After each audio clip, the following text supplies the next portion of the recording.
Jay, kunin mo yung math notebook mo. Tama na muna yan. Wait lang.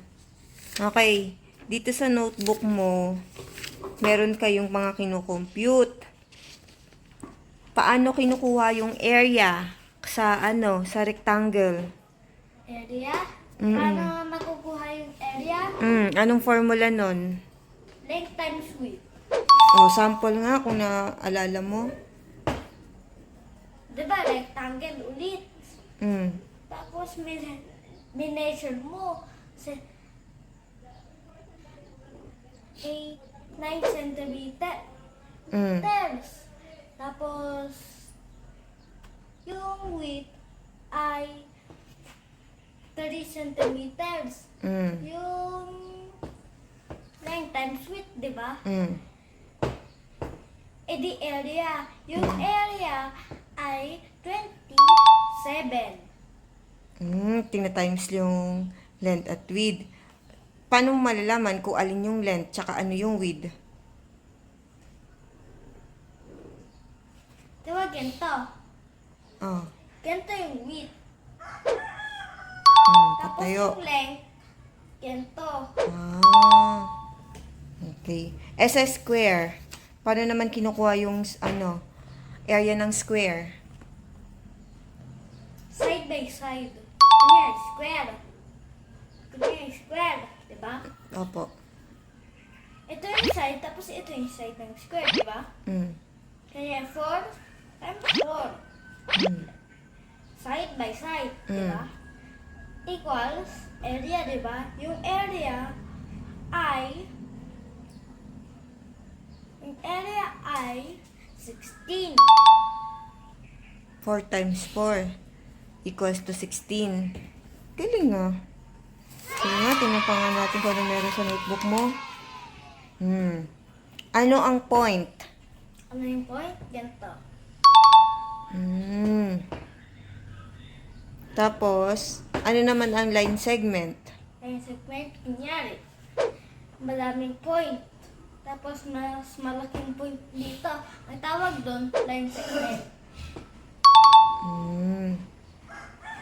Ano naman kapag line? Line, maraming point ulit. Tapos, may arrow dito, tapos may arrow dito, di ba? Eh di, yan yung magiging line. Ano naman yung ray?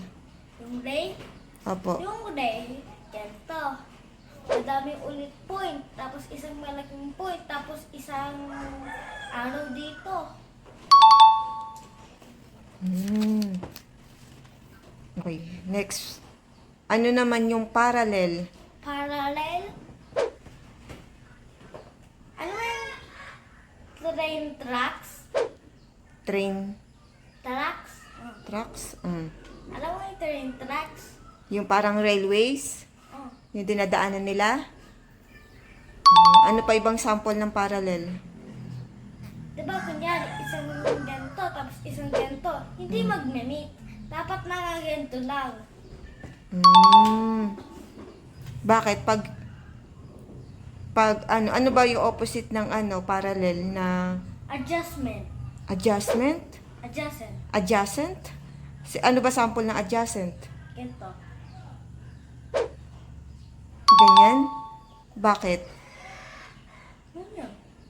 Bakit adjacent ang tawag doon? Kasi, di ba, hindi pwede, yung parallel, hindi pwede magdikit. Yung adjacent, pwede magdikit. Okay. Sige pala yun. Paano yung mga linya ng notebook? Anong tawag doon? Parallel. Bakit? Kasi, di ba, mga pantay-pantay sila. Galing ah. Ano naman ang sign ng ng intersecting? Intersecting? Bakit? Paano mo nasabing intersecting yan? Intersecting, di ba ganito? May bilog dito. May bilog dito, tapos may arrow dito. Lahat may arrow dito. Hmm. Diba? Tapos lalagay dito A, tapos B, tapos C, tapos D. Tapos, Tapos ganito. Ano bakit? bakit po? Parang ganito. A tapos B. B, A tapos C. B tapos A. B tapos D. D tapos B. D tapos C. Tapos C tapos A. C tapos D.